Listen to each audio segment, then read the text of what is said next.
नर्मदेहर अपने इस अभियान में मैं आज हूँ एक वरिष्ठ समाज सेवी, समाज का एक बड़ा नाम पीके निलोसे जी के साथ। युवाओं के लिए प्रेरणा स्रोत, बहुत सारे कार्यक्रमों के संचालक पीके निलोसे जी से जानते हैं कि आखिर युवा क्या चाहता है। दादा नर्मदेहर, एक युवाओं के प्रति जो आपके विचार हैं, युवाओं के प्रति जो परिवर्तन की एक वर्तमान में लहर है, वो जानना चाहता हूँ। एक समय आपने देखा है परिवर्तन का, वो दौर जो बाबूजी के समय से लेकर अभी तक है, तो उस पर भी चर्चा करेंगे, युवाओं के लिए भी चर्चा करेंगे, महासभा के लिए भी चर्चा करेंगे। तो दादा शुरुआत करता हूँ सबसे पहले तो आपके समाज सेवा में जुड़ने से कि आखिर बाबूजी का अनुसरण करते हुए आप समाज सेवा में यहाँ तक पधारे। देखिए, ऐसा है कि समाज के साथ में संपर्क वाली चीज़ कब आई, जब बाबूजी रिटायर होके हम लोग हरदा में सेटल हुए और तब धीरे धीरे हरदा में लोगों को जाना, हरदा के समाज को जाना थोड़ा बहुत। फिर वहाँ पर जो कार्यक्रम वगैरह हुआ करते थे उसमें हम लोग भाग लेते थे। कभी गणेशोत्सव हो रहा है तो कभी सरस्वती वसंतोत्सव हो रहा है। ये सब जो कार्यक्रम हरदा में हुआ करते थे, कभी श्रावणी का कार्यक्रम है उसमें हम लोग इकट्ठा हो जाते थे। तो धीरे धीरे समाज से जो पहचान हुई वो उस टाइम में क्लास 6-7 में मिडिल स्कूल में पढ़ा करता है तब से हुई थी। उसके बाद में थोड़ी और गहराई तब हुई जब 1970 में नवम सम्मेलन हरदा में होने वाला था और मैं उस टाइम पर इंजीनियरिंग मेरी कंप्लीट हो गई थी, पर मेरी जॉब लगने में थोड़ा सा टाइम था, गैप था उस टाइम पर। और उस टाइम पर हरगोविंद गांधी साहब ने मेरे जो मास्टर साहब थे वहाँ पर हरदा में, उन्होंने कहा कि भाई तुम घर में क्या बैठे हो, यहाँ पे लग जाओ। तो उन्होंने मेरे को काफ़ी जिम्मेदारियाँ वहाँ पर दी और उसका जो सम्मेलन की पूरी तैयारी जो हो रही थी, एक तो कार्यालय मुझे पूरा संभालने को दे दिया उन्होंने। जितना पत्र मेरे को याद आता है, मैंने सैकड़ों या हज़ारों में पोस्ट कार्ड लिखे हुए उस टाइम पर, क्योंकि उस टाइम पर वही एक माध्यम था। फिर कई बार चंदा वगैरह लेने के लिए, कलेक्शन करने के लिए आसपास के गाँव में जाते थे तो उनके साथ में जाते थे। और फिर उस पूरे कार्यक्रम में मैं जो नवम सम्मेलन जो था हरदा का, उसमें शुरू से आखिर तक मैंने भाग लिया और उससे और करीबी हो गई। उसके बाद में मैं एमपी से बाहर चला गया था, तो करीब 7 साल राजस्थान में रहा और 11 साल बिहार में रहा और 16 साल गुजरात में और 7 साल महाराष्ट्र में, बॉम्बे में। पर इस पूरे दौरान मेरा संपर्क बना रहा, आना जाना लगा रहा, कार्यक्रमों में भाग लेना। सम्मेलन में भाग नहीं ले पाया पर बाकी लोगों से मेरा संपर्क हमेशा बना रहा, वो कभी टूटा नहीं। और जहाँ पर भी रहे, अगर गुजरात में रहे तो वहाँ पर जो गुजरात समाज के जो कार्यक्रम होते थे और वहाँ सूरत में सबको जोड़ने का, तो एक तरह से कनेक्टेड ही रहा मैं। तो ये एक यहाँ आने के बाद में, जब रिटायर होने के बाद इंदौर में सेटल हुए, तो एकदम से कोई नया नहीं हुआ कि अरे भाई ये बहुत सी एक्टिविटीज़ आ गई। जनरली मालूम था कि हाँ भाई जुड़ाव है यहाँ पर। समाज में युवाओं के आदर्श के रूप में आपको देखा जाता है, बहुत सारे कार्यक्रमों में जो युवाओं के लिए होते हैं आपकी उपस्थिति रहती है। कई कार्यक्रमों में आपने देखा होगा युवा समाज से कटा हुआ है, जुड़ना नहीं चाह रहा है। आपने कभी इस पर मंथन बहुत किया होगा कि आखिर क्या कारण है? ये बात सही है कि युवा समाज से कटा हुआ है और असल में हमको इसको दो हिस्से में देखना पड़ेगा। पहले की स्थिति और आज की स्थिति में बहुत फर्क हो गया है। क्या होता है कि छोटी जगह से बड़ी जगह की ओर लोगों का जाने का क्रम जो है चला आ रहा है। पहले लोग गाँवों में रहते थे तो गाँवों से उन्होंने हरदा, खंडवा, खरगोन वगैरह का रुख किया। थोड़ा समय बदला तो हरदा, खंडवा, धार से, देवास से लोग भोपाल, इंदौर, जबलपुर, नागपुर वहाँ पहुँचने लगे। फिर वहाँ से और समय आगे बढ़ा तो लोग बम्बई, दिल्ली, कलकत्ता, हैदराबाद, पुणे, बेंगलोर ऐसे जाने लगे। उसके साथ ही साथ लोग हिंदुस्तान से बाहर जाने लगे, तो एक अच्छी खासी पॉपुलेशन युवाओं की भारत से बाहर भी है और इन बड़े शहरों में है। हमारे जितने कार्यक्रम और जो कुछ भी जिसको हम कहते हैं कि हाँ युवाओं से रिलेटेड कार्यक्रम है, युवाओं के लिए हैं जो कुछ है, हमारा फोकस जो रहा है हमारे मालवा, निमाड़ और भुवाड़ा और इसके आसपास घूमता रहा है। बाहर जो जा रहे हैं उस हमने ऐसे कोई गंभीर प्रयत्न नहीं किए कि ये बच्चा बेंगलोर जा रहा है या दिल्ली जा रहा है पर ये हमसे जुड़ा रहे। हमने ऐसे सीरियस प्रयत्न नहीं किए। उसको समाज की ज़रूरत महसूस नहीं हुई। समाज की ज़रूरत उसको सिर्फ एक बार पड़ती है जब उसकी शादी होने की होती है, तब वो कोशिश करता है कि भाई मुझे यहाँ पर अगर अपने समाज की लड़की मिल जाती है तो अच्छा है। और आजकल जो समय के हिसाब से कई बार वो भी इतना महत्वपूर्ण नहीं रह गया उनके लिए। तो ना समाज की तरफ से हमने कोई ऐसे स्पेसिफिक अटेम्प्ट्स किए हैं कि हाँ भाई ये बच्चा बाहर जा रहा है लेकिन हमसे जुड़ा रहे, और ना उसने ज़रूरत महसूस की कि भाई मुझे समाज से कुछ मिलने वाला है या समाज से कुछ लाभ है जुड़े रहने का। तो इसके वजह से क्या हो रहा है कि जो लोग बाहर जाते जा रहे हैं वो छिटकते जा रहे हैं। आखिर गलती किसकी? युवाओं की गलती या वरिष्ठों की गलती? मतलब यहाँ पर जिम्मेदार कौन? देखिए, बच्चों को गलत ठहराना, क्योंकि ये तो पीढ़ी के साथ में ये परिवर्तन जो होते आए हैं, तो आपको उसके हिसाब से फ्लेक्सिबल होना होता है, अपने तरीके बदलते जाना पड़ेगा। पहले एक छोटा सा उदाहरण देता हूँ मैं। हम लोग थे बहुत साधारण परिस्थिति से बड़े हुए थे, तो ऑब्वियसली कोई घर में बड़े खर्चे नहीं किए जाते थे कि कोई ये चीज़ लेके आ रहे हैं, नए नए कपड़े आ रहे हैं, नए जूते आ रहे हैं, नए खिलौने आ रहे हैं, इस टाइप की चीज़ नहीं आती। अब चूंकि मेरा बैकग्राउंड उस टाइप का था, तो मैं अपने बच्चे के लिए भी जब छोटा था तो मैं कुछ नहीं लाता, क्योंकि मैंने वो चीज़ देखी नहीं थी। अब फिर मेरे पिताजी ने कहा कि देखो भाई, बाबूजी ने कहा भाई देखो, तुम एक रेवेन्यू इंस्पेक्टर के लड़के थे जब मैं छोटे थे जब, पर ये तो एग्जीक्यूटिव इंजीनियर का लड़का है, तो उसकी परवरिश उसके हिसाब से करो। मैंने अपने हिसाब से परवरिश की। तो उन्होंने एक बड़ा अच्छा, बड़े सिंपल शब्दों में एक बात समझा दी कि आपको फ्लेक्सिबल होना होगा। आप ये नहीं कि जो मेरे पिताजी करते थे वही मैं भी करूं और मेरा बच्चा भी वैसा करे, ज़रूरी नहीं है। समय के साथ आपको चलना होगा। तो ये एक यही चीज़ अगर हम बदलाव को एक्सेप्ट करते हुए, ये कोशिश है कि बच्चा छिटक के नहीं जाए दूर। वो मतलब समय के साथ हमको सिस्टम को भी बदलना सिस्टम को भी होगा। बदलना होगा कि अगर आज हम चाह रहे हैं कि हमारा बच्चा दिल्ली और बॉम्बे में और हैदराबाद में, बेंगलोर में जाके काम करता है, तो भी हमको कुछ ऐसा मैकेनिज्म यहाँ पे रखना होगा ताकि वो फिर भी कनेक्टेड रहे। तो हमने उस टाइप के मैकेनिज्म बनाने पर ध्यान नहीं दिया। ठीक है, चला गया वो, अच्छा वो अलग छिटक गया और हमने भी बॉदर नहीं किया। आज भी हमारे सम्मेलनों में या कहीं पर भी जब बातचीत चलती है तो हम लोग किन युवाओं की बात करते हैं? हम लोग उन्हीं युवाओं की बात करते हैं जो हमारे आसपास में हैं। ये करीब 200-300 किलोमीटर के रेडियस में जो लोग हैं, हम उनकी बात करते हैं।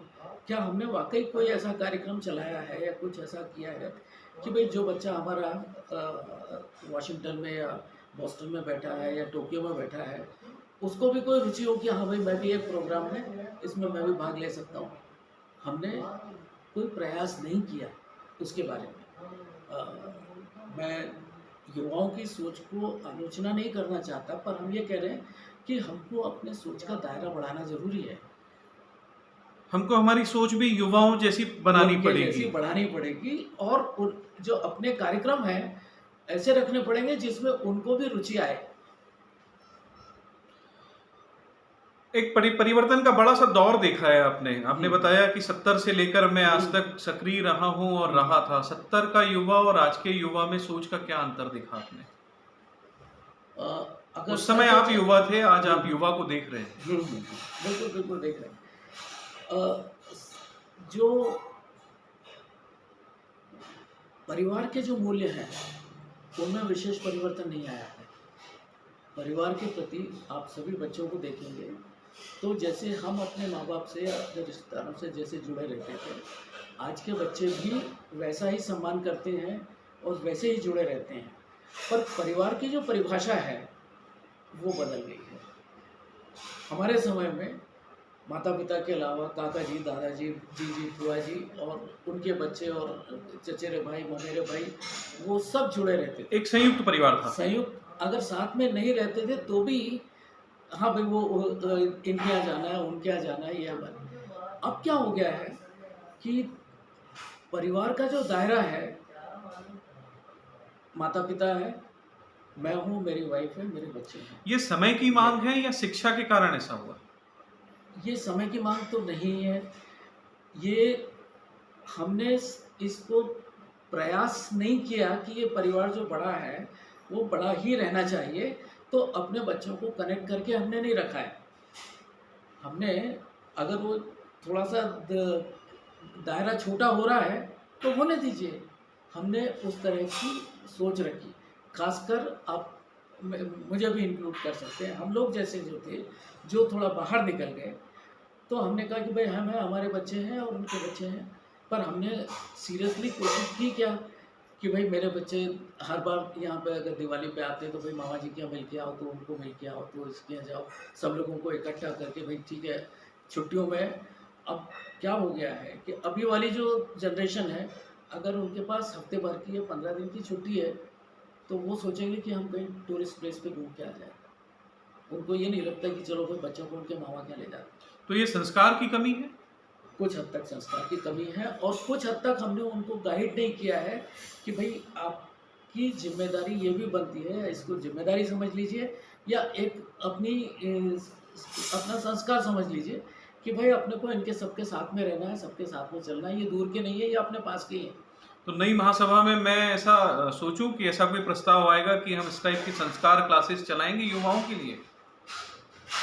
ये क्लासेस चलाने से अगर सब कुछ हो जाता तो शायद इतना डिफिकल्ट नहीं होता, पर शुरुआत कहीं से तो करनी शुरुआत पड़ेगी। कहीं से करना होगा और शुरुआत युवाओं से नहीं करनी होगी। अगर शिक्षा देनी है तो माता पिता को और पेरेंट्स को बताना पड़ेगा कि भाई अपने बच्चों को आप इस तरह से समझाइए। ऐसे कई परिवार आज देखने को मिलेंगे, पता लगेगा कि 3-3, 4-4 साल हो गए बच्चे अमेरिका से या हिंदुस्तान नहीं आए हैं। महासभा का 1970 का अधिवेशन आपने हरदा में देखा है जी शताब्दी वर्ष चल रहा है, अभी तक चल रहा है जी। इन 40-50 वर्षों का जो एक परिवर्तन है समाज में, ये कैसा परिवर्तन है? देखिए समाज में बहुत से अच्छे परिवर्तन हुए हैं, परिवर्तन बहुत से अच्छे हुए हैं और कुछ नकारात्मक भी हैं। जो अच्छी चीज़ें हुई हैं, शिक्षा का स्तर बहुत बड़ा है। मेरे को याद है उस टाइम पर पूरे समाज में सिर्फ 2 महिलाएं थी जिनके पास पीएचडी थी और उनको सम्मानित किया गया था 1970 में, डॉक्टर रूपकमल पारे और डॉक्टर लीला गार्गव। 2 महिलाएं थी, उनको पीएचडी मिली थी और उनको हमने सम्मानित किया था। आज आपको देखेंगे तो सैकड़ों में होंगी गिनती। और जो उच्च शिक्षा प्राप्त लोग हैं, काफ़ी फर्क आया है। संपन्नता अगर देखेंगे तो सब तरफ नज़र आती है कि किस तरह से हमारे समाज में आजकल शादियां होती हैं और किस तरह से लोग खर्च करते हैं और किस तरह से समाज में संपन्नता बढ़ी पर सोच नहीं बदल पाई। हाँ, जहाँ सोच में भी ज़्यादा ओपन माइंडेड हो गए हैं कि मतलब कई लोगों को आपस में एक्सेप्टेंस बढ़ गई है कि एक ज़माने में वो कई तरह की वो तड़ हुआ करती थी और निमाड़ और भवाना और रूढ़िवादिता खत्म हो गई। रूढ़िवादिता ये इस टाइप की चीज़ें थी। एक थोड़ा सा ये यहाँ पर जो क्षेत्रीयता वाली बात एकदम से आ गई है। पहले और अभी में ये फ़र्क आ गया है कि व्यक्तिगत रूप से वो चीज़ ख़त्म हो चुकी है। व्यक्तिगत रूप से व्यक्ति आज निमाड़ भवाना और मारवा की बात नहीं करता है। सिर्फ ग्रुप के रूप में जब होता है तो कहीं कहीं पर उसका प्रभाव नज़र आता है। हम भवाना के हैं, हमारे परिवार में जो बहुएं हैं अधिकांश बहुएं निमाड़ की हैं और हमको किसी को जरा सा भी दिमाग में नहीं आया उस टाइम पे तय करते टाइम, शादी करते टाइम कि ये कहाँ की है, अच्छी लड़की है, अच्छे लोग हैं, बस खुश हैं। तो ये मेरे जैसे ऐसे कई लोग मिलेंगे कि भाई वो तो रोटी-बेटी में तो कोई समस्या नहीं है, कोई दिक्कत नहीं है। सिर्फ़ लेकिन जब कभी ग्रुप की बात निकलती है, तो कहीं-कहीं पर ये नज़र आता है। इसको तो राजनीतिकरण कहेंगे, राजनीति के कारण भी शायद ये एक हो बातें निकल सकता के है, आती वो हैं। हो सकता है, उसकी वजह से। नहीं तो मुझे लगता है कि व्यक्तिगत रूप से किसी के मन में आज की तारीख में अ, वो चीज़ नहीं रह गई है। हर व्यक्ति पद के लिए अपना तुष्टीकरण चाहता है, शायद इसलिए भी ये हो। अब वो एक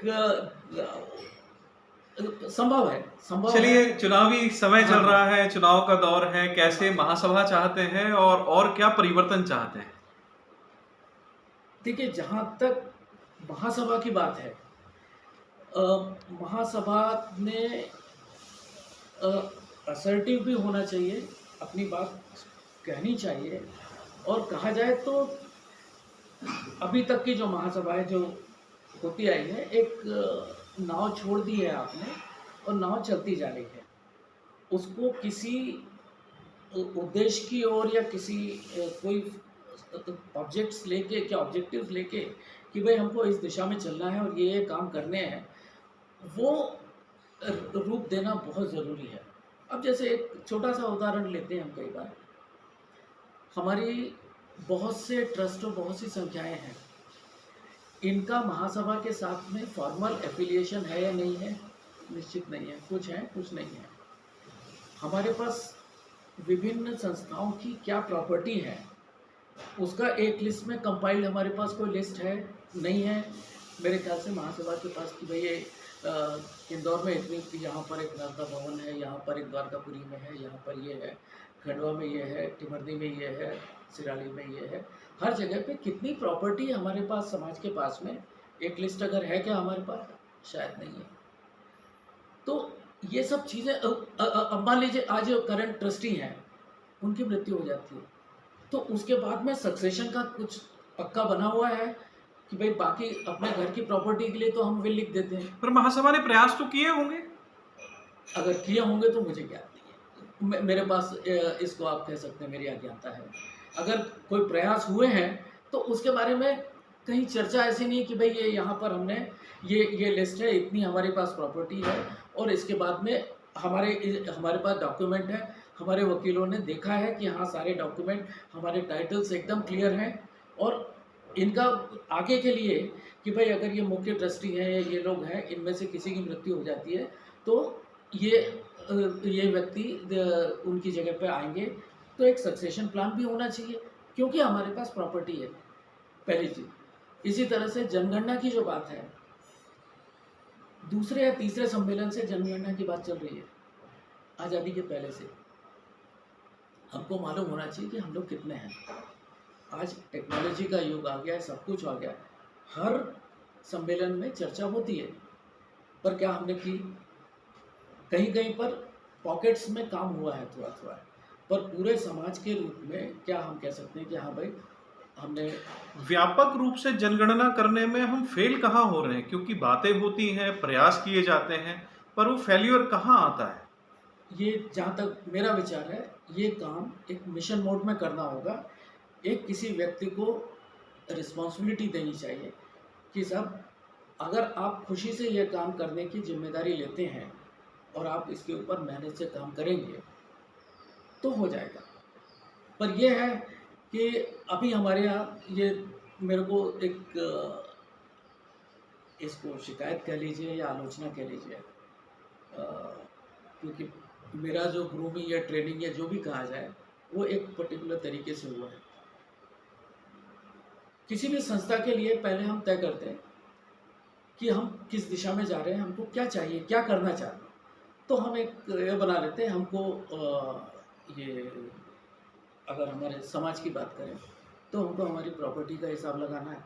दूसरा हमारे जो सामाजिक समस्याएं हैं, विवाह को लेकर समस्याएं हैं, शिक्षा को लेकर समस्याएं, ये एक दूसरी सामाजिक समस्याएं हैं। तीसरा हमको अपने युवाओं के लिए रोजगार या उसके लिए कुछ करना है। चौथा हमको ये देखना है कि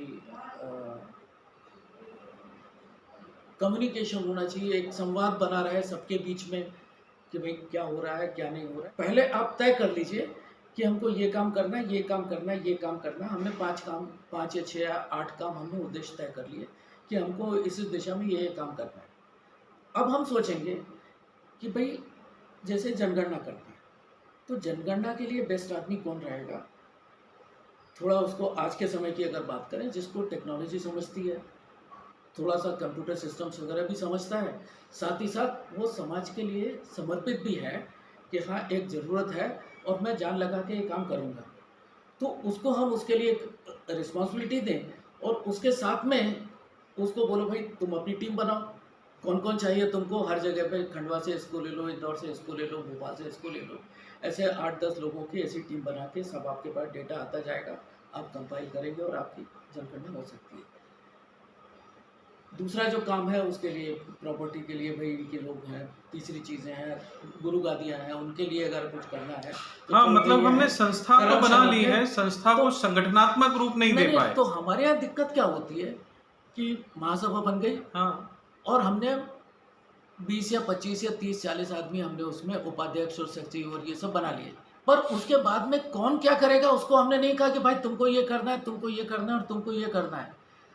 अगर राज्य शासन में या केंद्र शासन में अगर मोदी जी कैबिनेट बनाते हैं तो पहले तो वही ठीक है, उनकी मजबूरी है कि भाई उनको बिहार से भी लेना है, कर्नाटक से भी लेना है, केरल से भी लेना है, और उनको लेने के बाद में वो उनको डिपार्टमेंट भी देते हैं कि भाई तुम्हारा परिवहन देखना है तो तुमको उद्योग देखना है, तुमको मानव संसाधन देखना है और तुमको वित्त देखना है।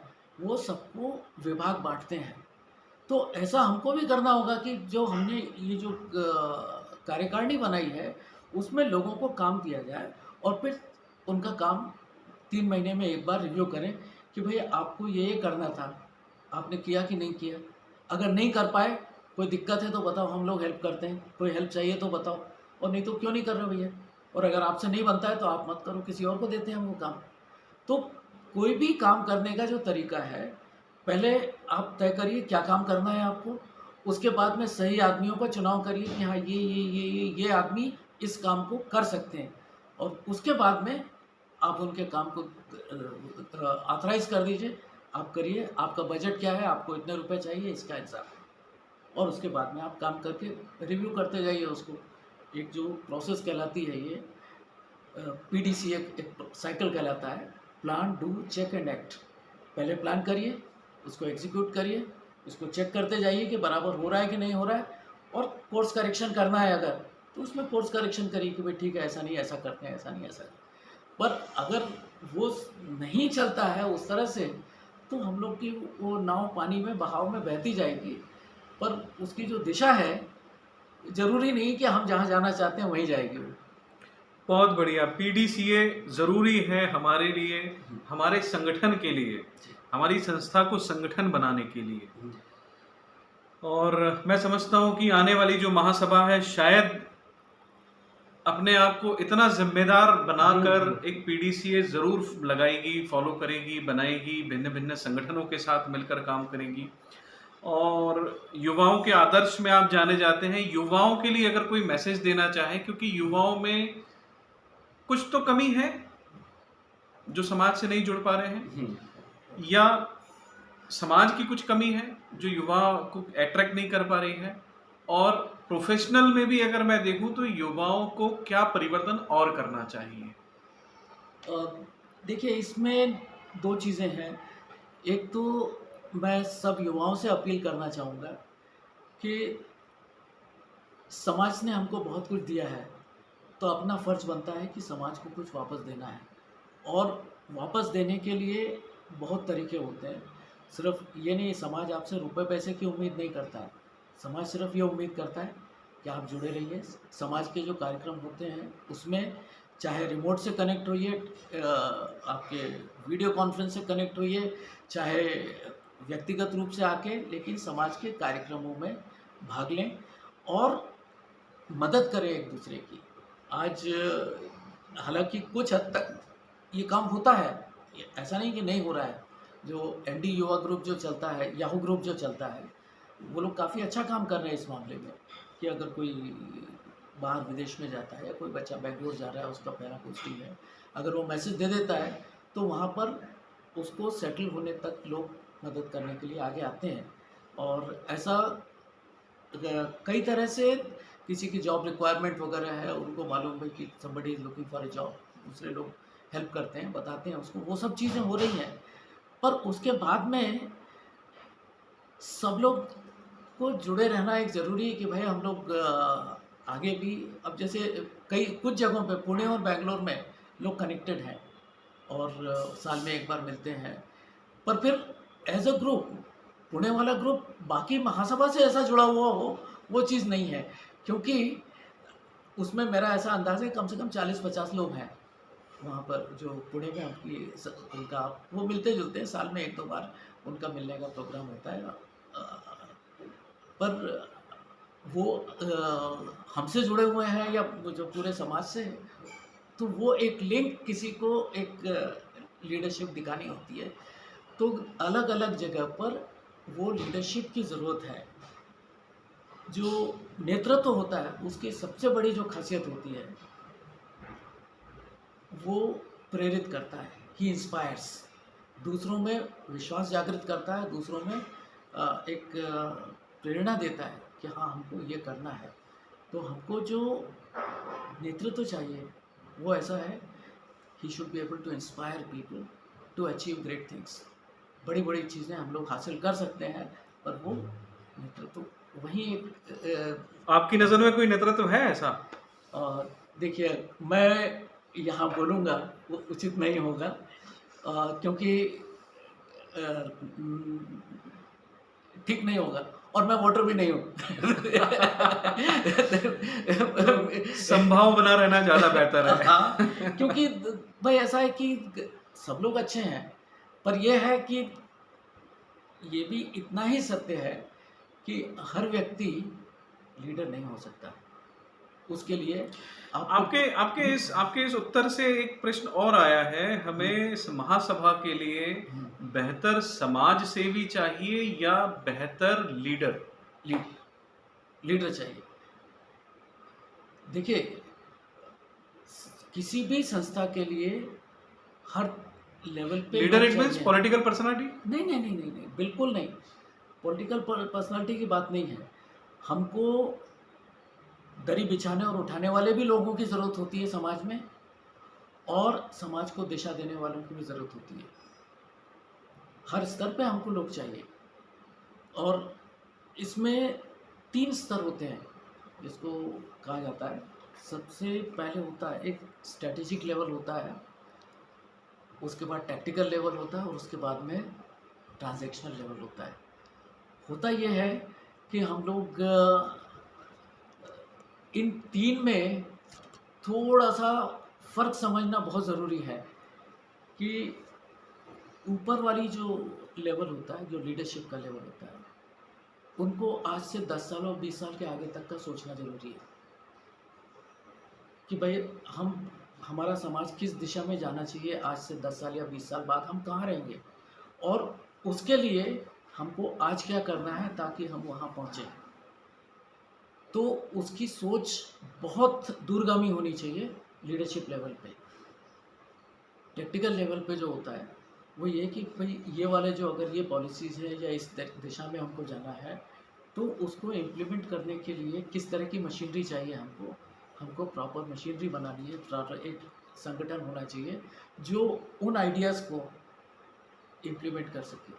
और तीसरा जो होता है जो कि एक्चुअल उसको ज़मीनी धरातल पे जो उसको आइडियाज़ को कन्वर्ट करने वाला, एक्चुअल काम करने वाला होता है।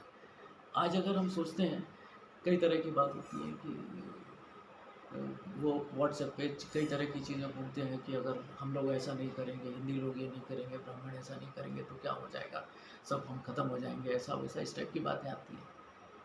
पर अगर आप वाकई इस चीज़ को सोचते हैं तो उसके लिए हमको क्या करना होगा, वो एक पॉलिसी लेवल पे आदमी को सोचना पड़ेगा कि भाई ये इस तरह की नीतियाँ होंगी तो 20 साल बाद इसका असर दिखेगा कि तब क्या होगा। तो हमारा जो नेतृत्व है उसको ये देखना है कि मेरा समाज संगठित भी रहे, जुड़े हुए भी रहे लोग, और उसके साथ साथ ग्रो भी करते रहे। ग्रो भी करते जाएं। तो वो कैसे होगा? अब आज जैसे एक सोच है कि भाई हम लोगों में सिर्फ नौकरी की तरफ से हम लोगों ने व्यापार की तरफ जाना है। तो व्यापार के लिए हम लोग क्या कर सकते हैं ताकि लोगों की सोच बदलती जाए कि भाई सिर्फ नौकरी के भरोसे मत बैठो, व्यापार करो, नौकरी मांगने के बजाय नौकरी देने वाले बन जाओ। तो उसके लिए थोड़ा-सा एक वातावरण बनाना पड़ेगा, लोगों को सपोर्ट करना पड़ेगा कि हाँ भाई इस तरह से ऐसे सोचो, ऐसे सोचो।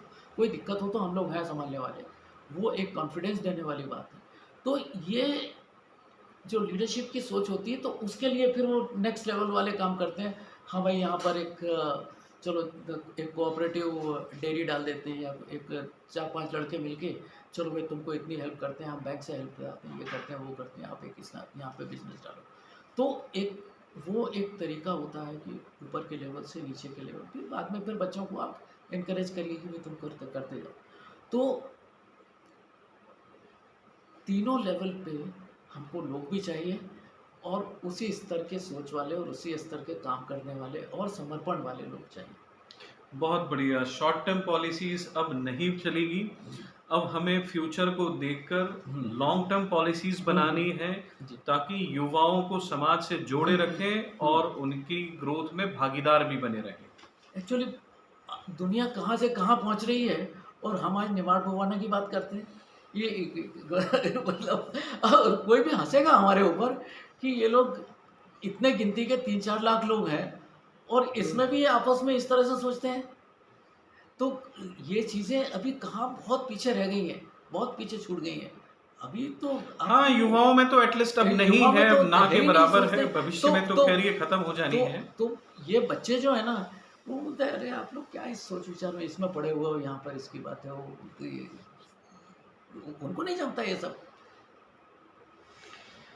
ठीक है दादा, बहुत सारी बातें हुई आपसे। आपने कुछ बातें वाकई सटीक कही है जो हमारी संगठनात्मक रचना के लिए अनिवार्य है।